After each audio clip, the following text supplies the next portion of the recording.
Hey guys, how's it going? I'm the Timeister, and welcome to this very special episode of Timbukton. You're probably wondering what is going on in this episode. Out of the blue, we're building Disneyland in Timbukton. And yes, you are correct, that's exactly what we're going to be doing. However, I won't be building anything in this episode. This episode will be completely featured on LuckyPanda's build. So LuckyPanda is actually a new patron. He just recently became a patron on the channel, and he approached me and he asked, what does Timbukton need? I'd like to build something in Timbukton if you would let me. What does Timbukton need? And I said, well, I'll leave that totally up to you. What do you think Timbukton needs? And LuckyPanda thought of a large theme park. And I thought, yep, that's exactly what Timbukton needs. A good theme park to liven up the city and you know, to really put it on the map. So that's when I gave the save to LuckyPanda, and he just went to town building Disney Timbukton. Now he's done an absolutely fantastic job in this build. I'm absolutely floored by just the amount of detail, the amount of precision work that went into this. It's pretty amazing, honestly. Now, if you're wondering, the way that this all went down was I gave access to LuckyPanda to the Timbukton save. And what he did after that is he completed his build. And using the Move It tool, you're actually able to export anything that's highlighted and import that thing into a new map. I mean, I really didn't have any work to do except plop down the park in the right location and play around with the terrain a little bit. So, I mean, all in all, this is like a super good solution if you guys want to share builds and things like that. So for the most part, I won't be touching this park very much. I'm going to be changing a few minor details just so it'll fit a little better in this region, but you'll see like it's not anything major at all. But for the most part, I'm going to be focusing on the public transportation and road network around the park just to accommodate the large amount of traffic that would be going in and out of this region. So obviously a large park like this in such a small city would generate a lot of traffic and tourism in the area, so I got to put in the infrastructure to be able to support that. We're going to focus on that for probably half of this episode. The other half will be focusing on some cinematics of LuckyPanda's build, and a little later I'm going to feature one new Patreon that has just joined the channel as well, so we'll get into his home location as well as his job. So anybody who becomes a patron in Timbukton gets one of those little perks. So you get a house and a job location. And if you would like to build in Timbukton as well, first of all, become a patron and just hit me up if you want to build something in Timbukton, and I'll probably be more than willing to accommodate you with that, because I've always wanted Timbukton to be a sort of community project. I've tried to involve you guys as much as I could, but the best way to do that, honestly, is just by letting you guys build directly in Timbukton. So feel free to hit me up, guys, if you ever want to build anything in Timbukton. So anyways, back to the game. I'm going to be working on this half cloverleaf. Well, not even. It's like a quarter cloverleaf / half diamond interchange. I'm not even sure if there's an official term for what I'm building here, but you'll see exactly what I mean in just a minute. Now, unfortunately, right after building this interchange and right before editing this episode, I discovered the node controller mod. And essentially what that does is, well, I'll link down in the description exactly what it is. I'll provide you guys with the tutorial that informed me about the mod. I never knew it existed. It's been out for like a month now, but I'm only learning about it now. But in layman's terms, essentially what it does, it enables you to create, I mean, one of the perks of having it is it enables you to create these really smooth interchanges, especially where, you know, you have like your merge lanes. So you guys probably know what I'm talking about when you have like a 2-lane highway, which then has a merge lane coming into it, and then it becomes a 3-lane highway.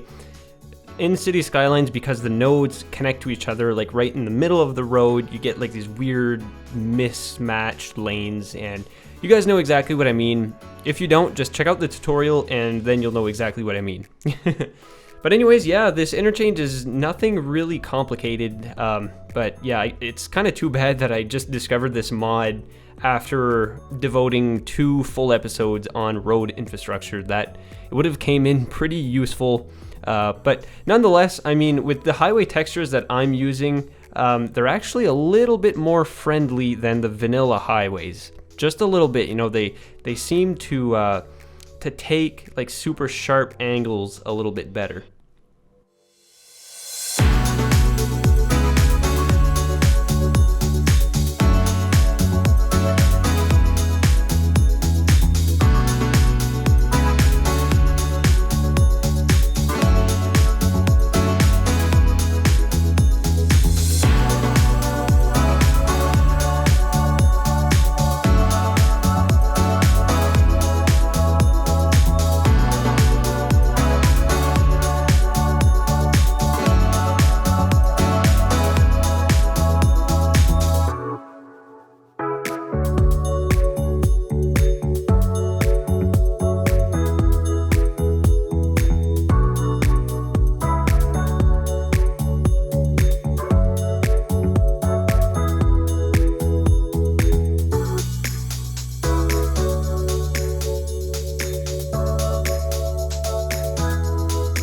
Okay, so at this point we're pretty much done with the time-lapse portion of this episode. Now let's jump into the cinematics of LuckyPanda's build. So the way that this park is built is LuckyPanda's actually divided it into multiple sections, I guess. So the section that's a little bit closer to the point of view right now is the movie production area. So this location is filled with theaters and production buildings and studios. So it's kind of a recreation of Disney studios like in Los Angeles or in Orlando. But yeah, here the detail work is just so great. I mean, he perfectly replicated the Disney logo with these bushes here, which is crazy. So what's really cool is if we zoom out a little bit farther, you'll notice that the actual park, all of the rides, are located on this island that's separated by a moat. So I really like this touch here. He's used plenty of different rides and roller coasters, which are fully functional again, which is really cool.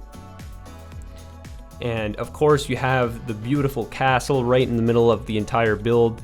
That's kind of like the cherry on top of this entire thing. These nice waterfalls on the front.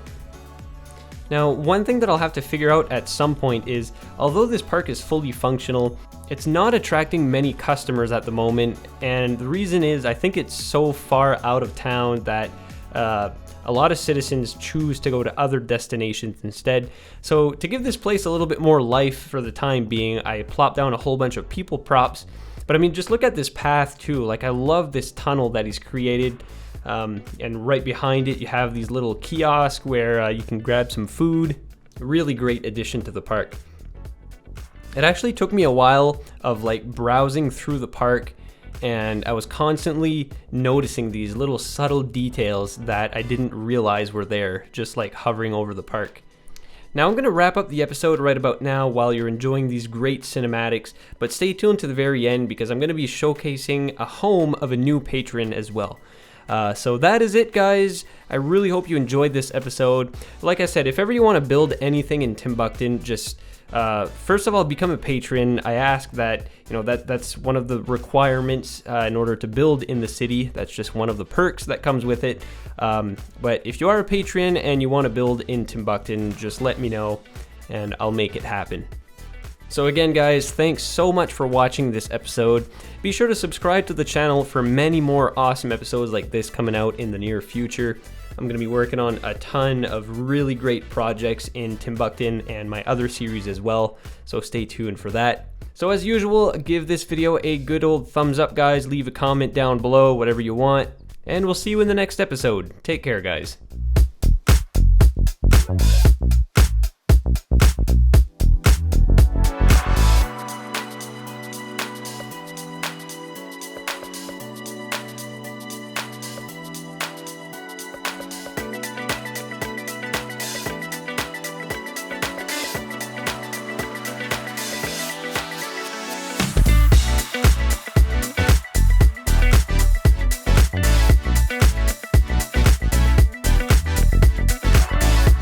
Okay, so let's zoom into the city here as Craven has moved into town.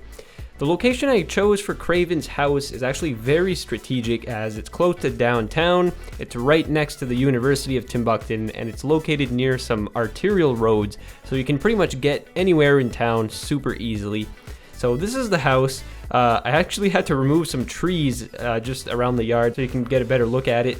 But this is the house. It's a nice little corner lot, beautiful house, a decent sized house too at that. And for the job that I chose for Craven he is a EMT paramedic. So he cruises around Timbukton saving lives, driving like a madman through Timbukton's road networks. So yeah, there you have it, guys. Thanks for becoming a patron, Craven.